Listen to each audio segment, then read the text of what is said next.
Cosplay Bobos are female. I know. and a lot of female Doc holidays. Pretty good. The person I saw was from the back, so I didn't know. The hair, the coat, everything was perfect. They get it down, right down to the jewelry and the bracelets. Oh, wow. Hi. Hi, I'm Julie. This is my first con ever. I'm with my daughter Annie. Stand up, Annie. She could not be farther away from me. And she is, I'm very proud, she's a captain in our United States Air Force. All right.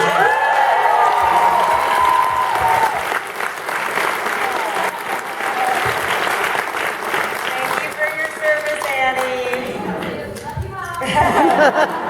She has actually been deployed for us over in the sands. So Oh, wow. She's done quite a few years. But I have a question, I think, for all of you. My daughter lives on the East Coast in a base. And this weekend she has a military ball. And she has no date / She's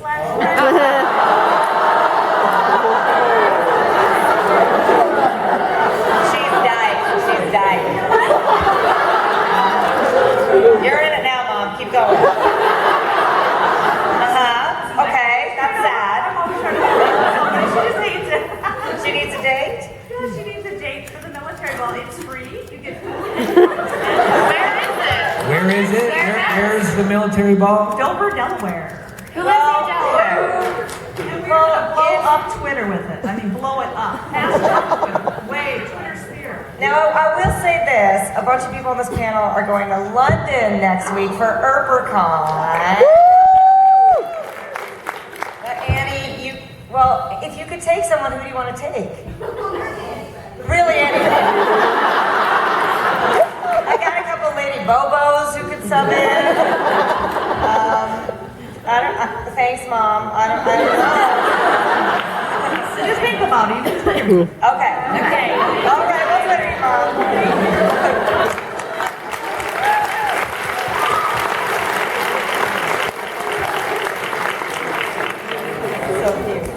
Hey y'all, I have a question for everybody. So if you could cosplay as any character from the show, who would it be? Oh, great question.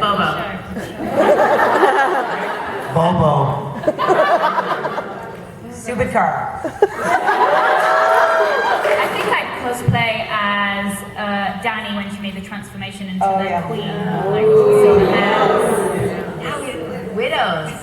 Guys, somebody cosplay a widow. Make it happen. I'm gonna go with. Like, no pressure, guys.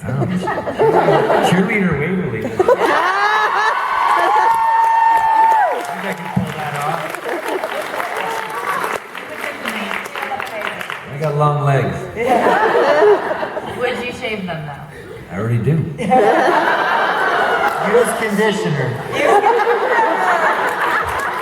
I know you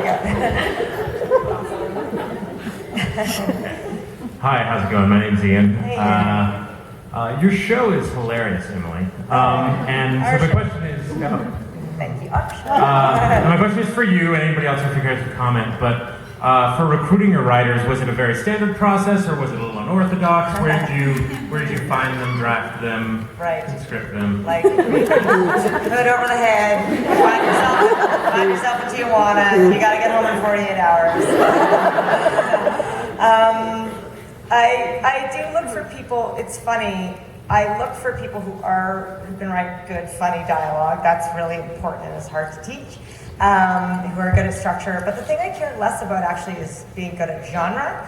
I feel like you have to love genre, but if you haven't done genre before, we can teach you how to do it. You just have to be able to be like, who's touching the goop? Everybody. But they're all incredible writers. A bunch of them I've worked with for years. Some of them are new. We're always looking for diversity behind the scenes as well as in front of the scenes, so that's something we're still trying to improve.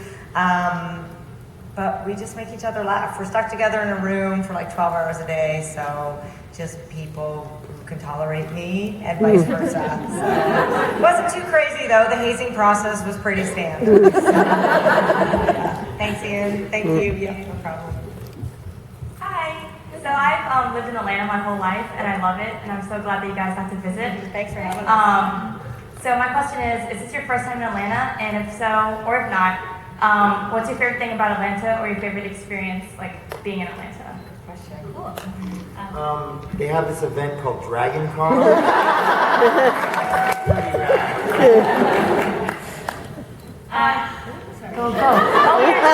Tell your good things. You had a great experience. I arrived a day early, so I always like to make the most of my time wherever I go.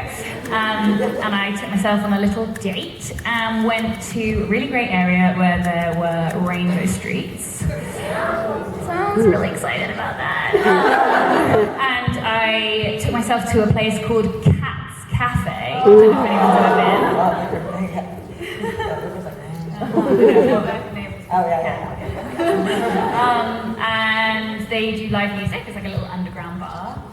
It's so good. And it was an open mic, and so there was like a tiny part of me that was like, maybe this is when I actually get up and sing something. And then literally everybody that got up was like Whitney Houston, Al Green. I was like, there is so much talent here. It was insane.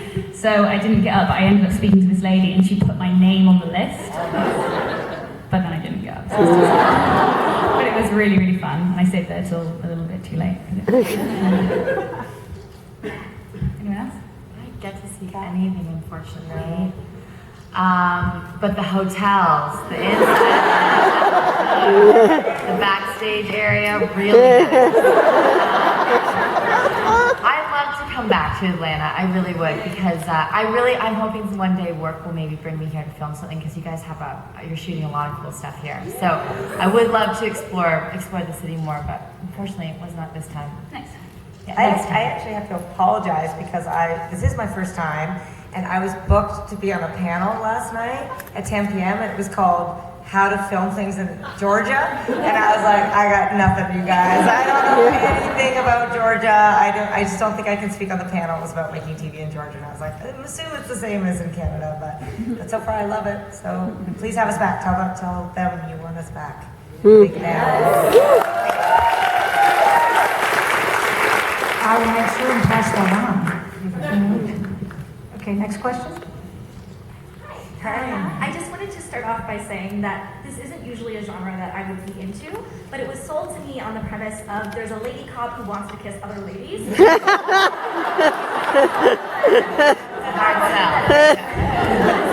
only that it happened, but that I'm into watching the show now because it's actually wonderful.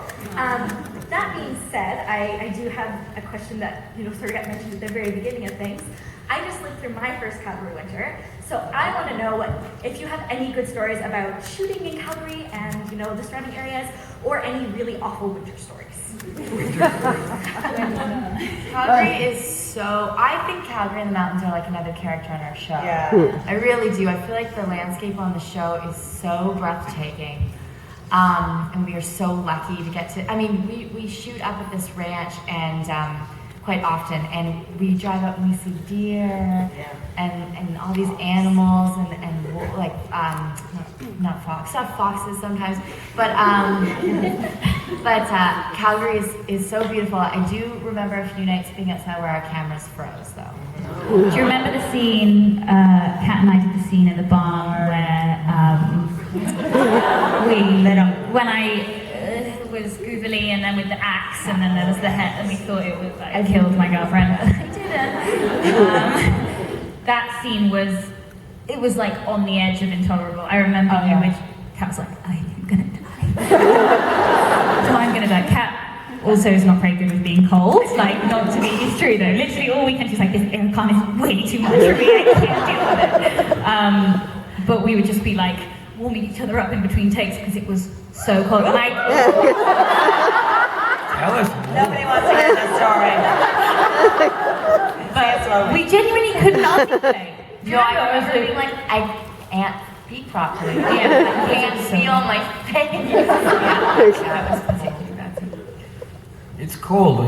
You don't see it on the show, but a lot of times our brains are so cold we can't remember our lines because we can't speak. And I don't know if you guys pay attention to the little details of Bobo, but he does this like kind of chocolate thing. That's because it's so cold.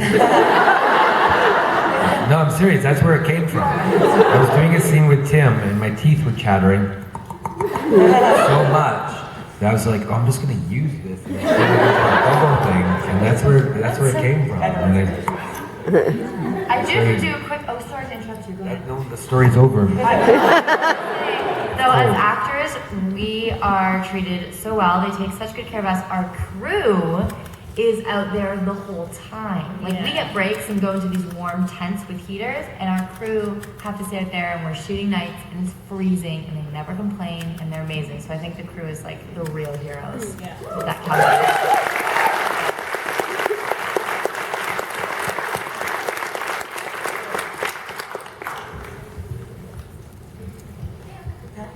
Hi. So the song "Write My Story" has become part of my personal mantra. I listen to it in the mornings to get myself very excited for the day.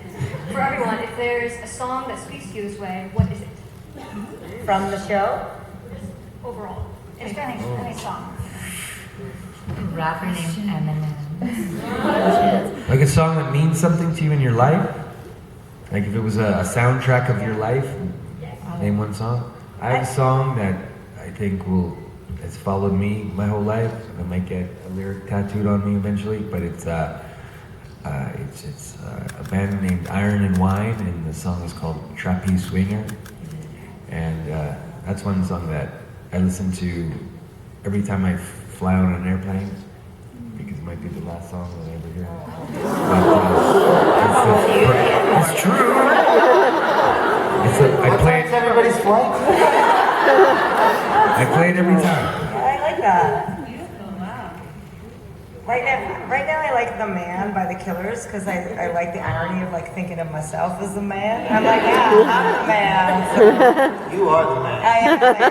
Yeah. I don't know if I am, but I listen to it when I need some courage, so. I like a classic Eminem, "Lose Yourself." Oh yeah. Mom spaghetti. Yeah.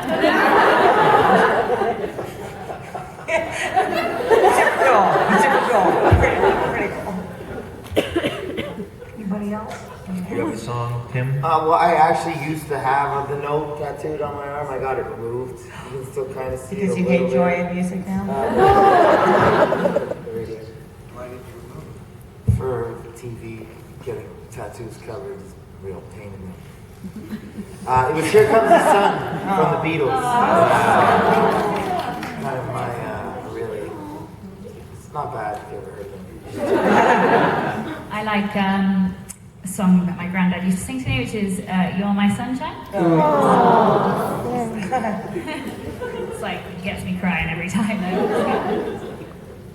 Thank you. Thank you. Anna? All right, to keep it with the musical theme, apparently. Going back to what Emily and Kat were talking about, if you guys were to do a musical episode, what like type of song would you sing, your character? Like a breakout pop hit or a ballad, or what do you think? Have a jug again, I think Doc should have like a Sunburst Les Paul and just break out into like an 18-minute long. That's good. That's less writing for me. Tim can actually do that, so that's why he's.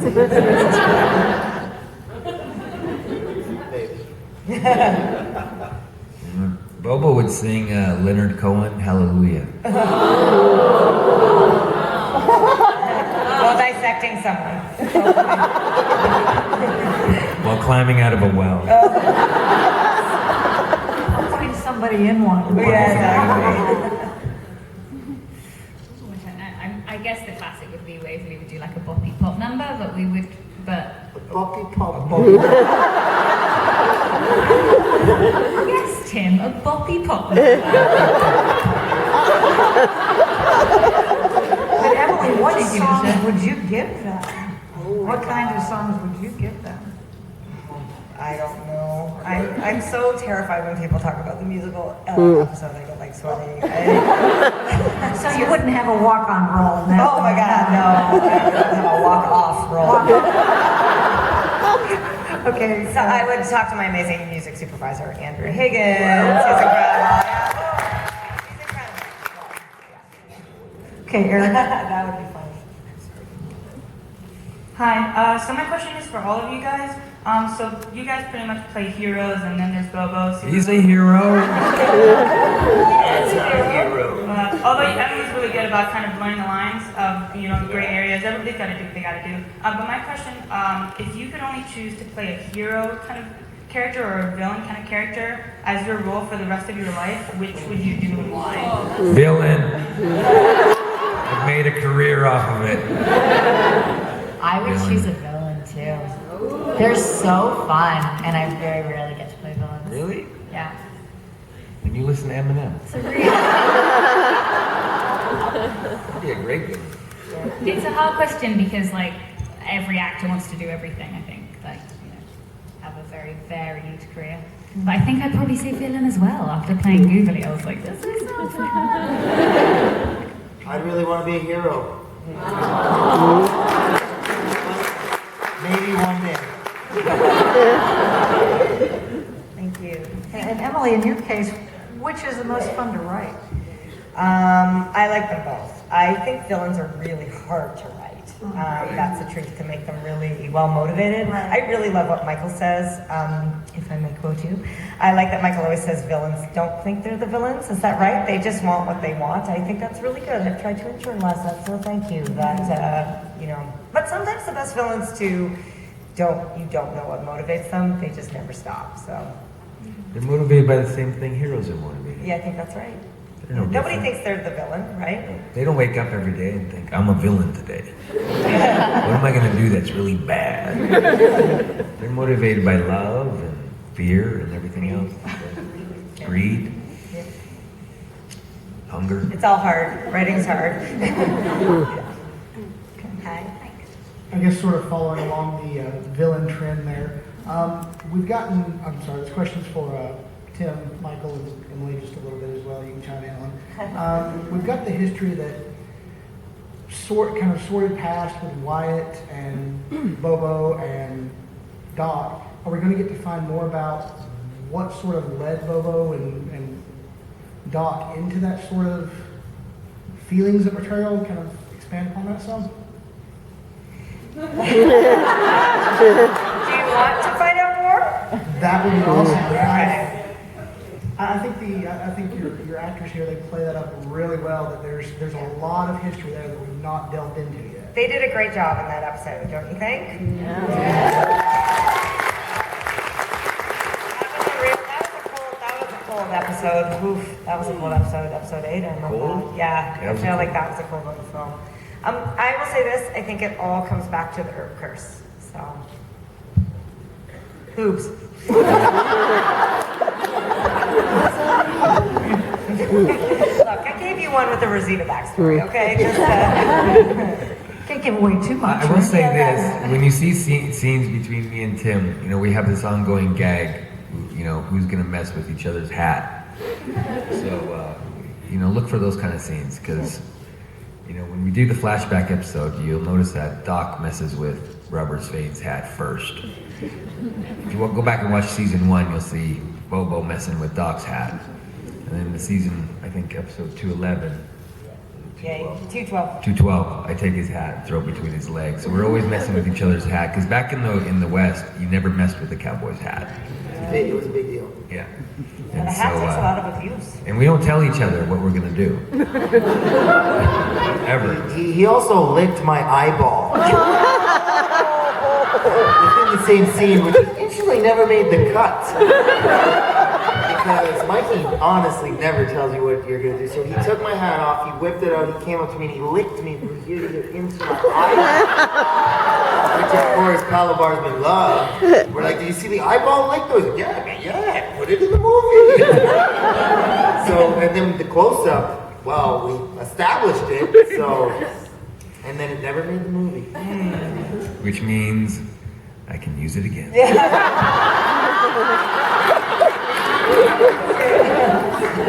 We're always trying to one-up each other. Not one-up each other, but just play with each other. Yeah. We're always playing with each other. Yeah, pretty much. It is Monday, we just, you know. Go ahead. Hi, my question is for all of you. So Western genres are new to, the genre of like Western, like the Wild West is new to me. And I'm wondering, is it new to you guys? And if it was, how did you prepare? Did you watch a movie? Do you have like a favorite Western movie that you guys watched? That's a great question. Well, all little boys have grown up watching westerns. My generation was Young Guns, Young Guns 1 and 2, and I don't know. I didn't watch. I didn't watch a movie or anything to get into the. It's just kind of ingrained in us as guys to ride horses and shoot guns and play cowboy. I think Melanie said that she grew up on westerns, watching with her dad. So I grew up in Calgary, actually. So it's really serendipitous to bring the show back there. We're surrounded by a lot of it, but I was like, fuck this. I'm listening to Depeche Mode. The only thing I wanted to do with the western is so much of it is for boys. So I just wanted to take all that and flip it on its head and make it for lesbians and ladies. So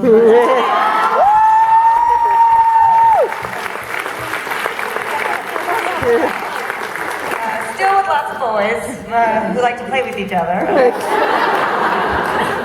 But yeah, I think those tropes have, oh man, honestly, like, there are some amazing westerns, just incredible stuff up there. It's really sick in a good way. Yeah. Thanks. Next question, Anna.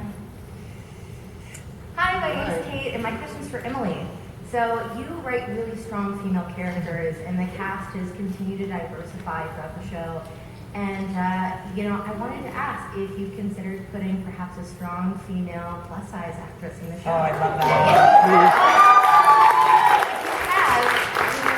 Who would be your favorite picks to include in the show, actress-wise? Oh, actress-wise, it's hard. I would love to. Someone, they might still be here, gave you the most amazing comic. They still here, called Faith, about a plus-size superhero. Yes, thank you so much. I can't wait to read it. We had talked about it, and she brought it for me this time. There's one character in the comic book called Valdez, who's really huge. She's like tall, but I would love to just go big and beautiful for her, but the casting would have to be perfect. I don't know. I feel like, completely frankly, I feel like actresses and actors who are, particularly actresses who are plus size, still struggle to get cast, but I would love to cast someone who's plus size, but not have the story be about them just being plus size.